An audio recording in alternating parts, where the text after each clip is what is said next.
Hello friends, welcome to Magna tutorial YouTube channel. ఈ వీడియోలో SSC జీడీకి general awareness సెక్షన్లో ఏవి ఇంపార్టెంట్ క్వశ్చన్సో మీకు ఫుల్ స్కోర్ వచ్చే విధంగా క్వశ్చన్స్ అయితే ఎక్స్ప్లెయిన్ చేశాను. సింపుల్ లెవెల్ నుండి అడ్వాన్స్డ్ అంటే స్టేట్మెంట్ బేస్డ్ లెవెల్ వరకు ఎటువంటి క్వశ్చన్స్ అడుగుతాడు, ప్రీవియస్ ఇయర్లో 2024లో జరిగినటువంటి క్వశ్చన్స్ ఆధారంగా ఈ క్వశ్చన్స్ అనేవి అయితే ఎక్స్ప్లెయిన్ చేశాను. ఈ క్వశ్చన్స్ ఇప్పుడు జరిగే ఎగ్జామ్స్లో రావడానికి ఛాన్స్ అయితే ఉంటుంది. ఎగ్జామ్స్కి ప్రిపేర్ అవుతున్న ప్రతి ఒక్క అభ్యర్థులు వీడియోని చివరి వరకు చూడడానికి ప్రయత్నించండి. చాలా ఇంపార్టెంట్ క్వశ్చన్స్ అయితే ఎక్స్ప్లెయిన్ చేశాను. వీడియో చివరిలో statement advanced base level questions అయితే ఉంటాయన్నమాట. అంతేకాకుండా వీడియో చూసే ముందు ప్లీజ్ ఎవరైతే వీడియోని చూస్తున్నారో ఒక్క చిన్న లైక్ చేసి, కొత్తగా చూసే వాళ్ళు ఉంటే ఛానల్ అయితే సబ్స్క్రైబ్ చేసుకోండి. మీ ఎగ్జామ్ ప్రిపరేషన్ని ఇంకా సులభతరం చేసే విధంగా మీకైతే జనరల్ నాలెడ్జ్కి సంబంధించి క్వశ్చన్స్ అనేవి ఈ ఛానల్ ద్వారా అందించడం జరుగుతుంది. So please subscribe. First question, who is known as the father of Indian constitution? భారత రాజ్యాంగానికి తండ్రిగా ఎవరు ప్రసిద్ధులు? ఆన్సర్ డాక్టర్ బిఆర్ అంబేద్కర్ గారు. సో అంతేకాకుండా ఈయన డ్రాఫ్టింగ్ కమిటీకి చైర్మన్ కూడా. Next question, in which year was the first 5-year plan of India launched? భారతదేశపు మొదటి పంచవార్ష ప్రణాళిక ఏ సంవత్సరంలో ప్రారంభమైంది? ఆన్సర్ 1951. దేనికోసం దీన్ని ప్రారంభించారు అంటే అగ్రికల్చర్ డెవలప్మెంట్ కోసం, అంటే వ్యవసాయ అభివృద్ధి కోసం అయితే దీన్ని ప్రారంభించారు 1951 సంవత్సరంలో. గుర్తుపెట్టుకోండి, ఇంపార్టెంట్ క్వశ్చన్స్ మళ్ళీ ఎగ్జామ్స్లో రావడానికి ఛాన్స్ ఉన్నటువంటి క్వశ్చన్స్ ఇవి. సపరేట్గా జీడీ కోసం అయితే చెప్తున్నాను. Garib Hatao slogan was given in which 5-year plan? Garib Hatao నినాదం ఏ పంచవర్ష ప్రణాళికలో ఇచ్చారు? సో ఆన్సర్ వచ్చేసి ఫిఫ్త్, 5వ పంచవర్ష ప్రణాళికలో అయితే ఈ నినాదాన్ని ఇచ్చారు. దీని అర్థం, గరీబ్ హఠావో అర్థం ఏంటంటే రిమూవ్ పోవర్టీ. ఒక్కొక్కసారి మీనింగ్ కూడా అడగొచ్చు. సో దీని అర్థం రిమూవ్ పోవర్టీ అంటే పేదరికాన్ని నిర్మూలించడం. ఇది ఇందిరాగాంధీ గారి కాలంలో అయితే జరిగిందనమాట. ఇందిరాగాంధీ కాలం, అది కూడా 1974 నుండి 1979 వరకు. 1974 నుండి 79 వరకు. నెక్స్ట్ క్వశ్చన్ చూడండి, which article of the Indian constitution deals with equality of opportunity in public employment? ప్రభుత్వ ఉద్యోగాల్లో సమాన అవకాశాలు ఏ ఆర్టికల్లో ఉన్నాయి? అంటే ప్రభుత్వ ఉద్యోగాలు కల్పించేటువంటి సమయంలో లేదా ఉద్యోగాలు చేసేవంటి వాళ్ళకి మన భారతదేశంలో ఏంటి బాగా క్యాస్ట్ డిస్క్రిమినేషన్ ఉంటుంది కదా. సో ఈ విభాగంలో అందరికీ ఒకేలాంటి అవకాశాలు కల్పించాలి అని ఏ ఆర్టికల్ చెప్తుంది అని అంటే ఆర్టికల్ 16. ఆర్టికల్ 16 ఇక్కడ ఈక్వాలిటీ అంటే చాలామంది 14 అనుకుంటారు. ఇది equality before law, equality before చట్టం ముందు అందరూ సమానం ఆర్టికల్ 14. ఇది జాబ్స్కి, గవర్నమెంట్ జాబ్స్కి, ప్రభుత్వ ఉద్యోగాలు 16 గుర్తుపెట్టుకోండి. Question, which river is known as the Dakshina Ganga? Dakshina Ganga అని పిలువబడే నది ఏది? ఆన్సర్ గోదావరి. అమియన్ ప్రెసిడెంట్ ఆఫ్ ఇండియా. సో భారత రాష్ట్రపతి కావడానికి కనీస వయసు 35 సంవత్సరాలు. 25 సంవత్సరాలు దేనికంటే ఎంపీ కోసం. ఎంపీకి 20 సంవత్సరాలు సరిపోతుంది. Mohiniyattam is classical dance of which state? Mohiniyattam ఏ రాష్ట్రానికి చెందినటువంటి శాస్త్రీయ నృత్యం? ఆన్సర్ వచ్చేసి కేరళ. ఇప్పుడు వీటి గురించి మనకున్న అన్ని రాష్ట్రాలు గుర్తుపెట్టుకోలేకపోతే ఏం చేస్తారంటే మన చుట్టూ ఉన్నాయి, ఒకవేళ ఓన్లీ సౌత్ దాని మీద కొంచెం పైన ఈ మహారాష్ట్ర, ఇటు ఒడిశా, అంతేకాకుండా గుజరాత్, మధ్యప్రదేశ్, అట్లీస్ట్ ఇవన్న ఈశాన్య రాష్ట్రాలను వదిలేసి ఇవన్న గుర్తుపెట్టుకోవడానికి ట్రై చేయండి. ఒకవేళ ఆప్షన్లో అవి ఉన్నాయనుకో, లేనిది క్వశ్చన్కి రిలేటెడ్గా ఉండొచ్చు, తెలియకపోద్దు. ఒకవేళ అట్లీస్ట్ అన్నీ కాకపోయినా మన సౌత్ రీజియన్లో ఇటు మహారాష్ట్ర, ఈ సైడ్ ఒడిశా, మన చుట్టుపక్కల ఉన్న రాష్ట్రాలు అయినా ఈ క్లాసికల్ డ్యాన్సెస్ తెలుసుకోవడానికి ట్రై చేయండి. Which among the following is highest quality coal? అత్యుత్తమ నాణ్యత కలిగినటువంటి బొగ్గు ఏది? సో ఆన్సర్ వచ్చేసి అంత్రసైట్, ఆప్షన్ సి. ఎందుకంటే హైయెస్ట్ కార్బన్ కంటెంట్ దాంట్లో ఉన్న దాన్ని కార్బన్ కంటెంట్ని బేస్ చేసుకుని అది నాణ్యమైనదా లేదా అనేది అయితే నిర్ధారిస్తారనమాట. Secretariat of SAARC is located at? So SAARC ప్రధాన కార్యాలయం ఎక్కడ ఉంది? ఆన్సర్, సో ఇది కథ్మండు, అంటే నేపాల్కి సంబంధించింది అనమాట. నేపాల్ సంబంధించింది. ఇది South Asian countries organization, South Asian countries యొక్క organization. Light year is the unit of? Light ఇయర్కి యూనిట్ ఏంటి? లైట్ ఇయర్ యొక్క ప్రమాణం ఏంటి అన్నది క్వశ్చన్. సో ఇక్కడ లైట్ ఇయర్ అంటే లైట్ ట్రావెల్స్ ఇన్ 1 year. కాంతి అనేది ఒక సంవత్సర కాలంలో ప్రయాణించినటువంటి దూరం, డిస్టెన్స్లో అయితే కొలుస్తారు. ఈ యూనిట్ని డిస్టెన్స్లో అయితే కొలుస్తారనమాట. దీన్ని ఆస్ట్రానమీలో యూస్ చేస్తారు. Which state has the largest Coast line in India?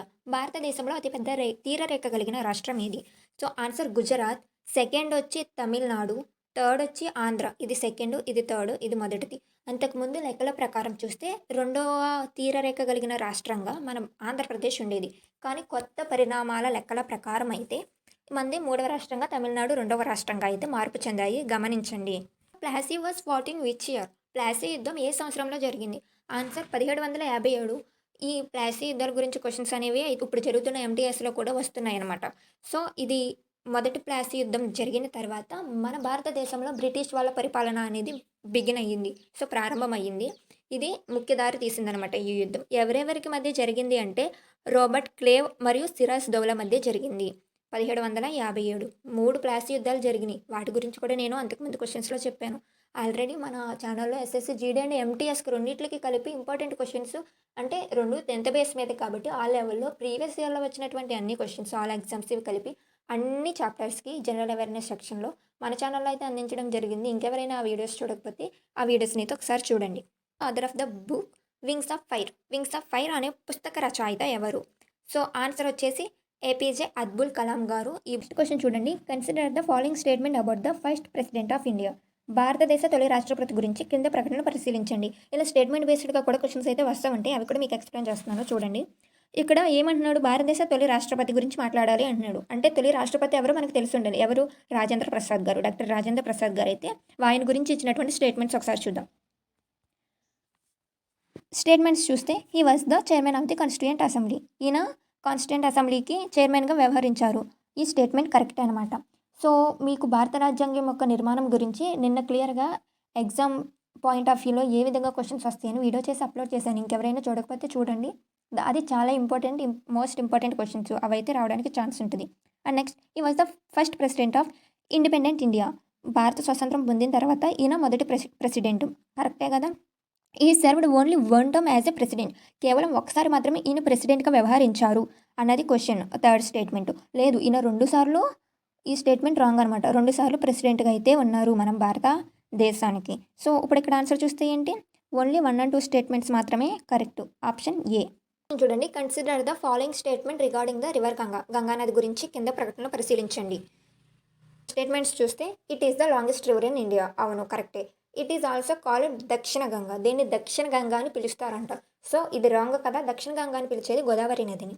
It originates from the Gangotri glacier. అవును, ఇది గంగోత్రి హిమనదం నుండి పుట్టినటువంటి నది అనమాట. సో, 1 and 3 ఆప్షన్స్ అనేవి కరెక్ట్ కాబట్టి ఇక్కడ మనకి ఆప్షన్లో చూసుకుంటే కరెక్ట్ ఆన్సర్ ఆప్షన్ ఏ.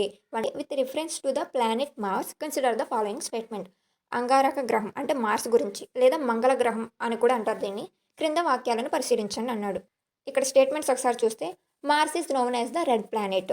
మార్స్ని రెడ్ ప్లానెట్ అని కూడా పిలుస్తారు. ఇది కరెక్ట్. ఎందుకంటే ఐరన్ ఆక్సైడ్ ఉండడం వల్ల. The red colour is due to iron oxide on its surface. అవును, రెడ్ సర్ఫేస్, ఇది కూడా కరెక్టే అనమాట. అంతేకాకుండా Mars is the closest planet to the sun. సూర్యునికి దగ్గరగా ఉంది మార్స్. సో, సూర్యుడికి దగ్గరగా ఉన్నది మార్స్ కాదు.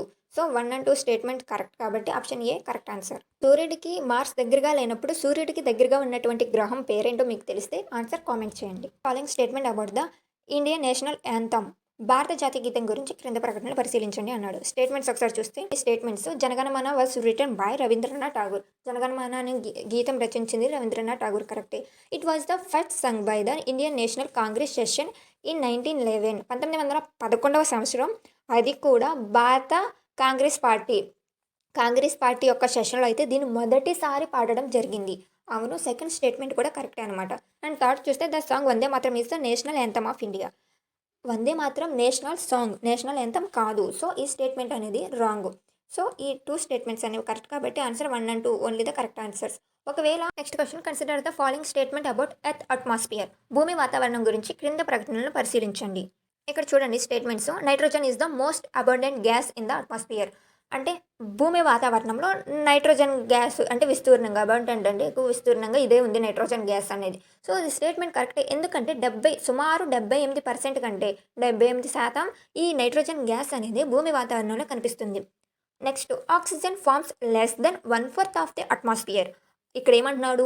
ఆక్సిజన్ అనేది భూమి వాతావరణంలో 1/4 అంటే పావు వంతు కన్నా చాలా తక్కువ ఉంది అని అంటున్నాడు. సో, ఇప్పుడు నైట్రోజన్ పర్సెంట్ ఎంతో చెప్పాను కదా. ఇప్పుడు ఆక్సిజన్ పర్సెంటేజ్ ఎంత ఉందంటే భూమి వాతావరణంలో 21% ఉంది. సో, 1/4 అంటే ఎంత ఉండాలి? 25 ఉండాలి కదా. బట్ ఇక్కడ ఏంటి 21 అయితే ఉంది. సో, ఇక్కడ స్టేట్మెంట్ ఏమి ఇచ్చాడు? Less than 1/4 of the atmosphere అన్నాడు కాబట్టి ఈ స్టేట్మెంట్ కూడా కరెక్టే. And next carbon dioxide is more than nitrogen in percentage. Carbon dioxide అనేది నైట్రోజన్ నైట్రోజన్ కంటే ఎక్కువ ఉంది అని అంటున్నాడు. సో, మీకు ఆర్డర్ చెప్తాను. ఫస్ట్ నైట్రోజన్ ఉంటది. నైట్రోజన్ తర్వాత ఉండేది ఆక్సిజన్. ఆక్సిజన్ తర్వాత ఉండేది ఏంటంటే ఆర్గాన్. ఆర్గాన్ ఉంటది. ఆర్గాన్ తర్వాత ఈ కార్బన్ డయాక్సైడ్ CO2 అయితే ఉంటది. ఈ ఆర్డర్ అయితే గుర్తుపెట్టుకోవడానికి ట్రై చేయండి. ఇంపార్టెంట్ అనమాట. నైట్రోజన్, ఆక్సిజన్, ఆర్గాన్, ఆర్గాన్ తర్వాత ఉండేది కార్బన్ డయాక్సైడ్. సో, ఇక్కడ ఆన్సర్ ఏంది 1 అండ్ 2 ఓన్లీ. ఎస్ఎస్సి జీడీకి సంబంధించి కొన్ని ఇంపార్టెంట్ క్వశ్చన్స్ అనమాట ఇవి. సో, మీ ప్రిపరేషన్ని ఇంకా సులభం చేసే విధంగా జనరల్ అవేర్నెస్ సెక్షన్కి సంబంధించి ఆల్ టాపిక్స్లో మన ఛానల్ ద్వారా అందించడం జరుగుతుంది. సో, నేను వీడియో పెట్టిన వెంటనే మీకు నోటిఫికేషన్ రావాలంటే సబ్స్క్రైబ్ చేసుకుని పక్కనే ఉన్న బెల్ ఐకాన్ అయితే యాక్టివేట్ చేసి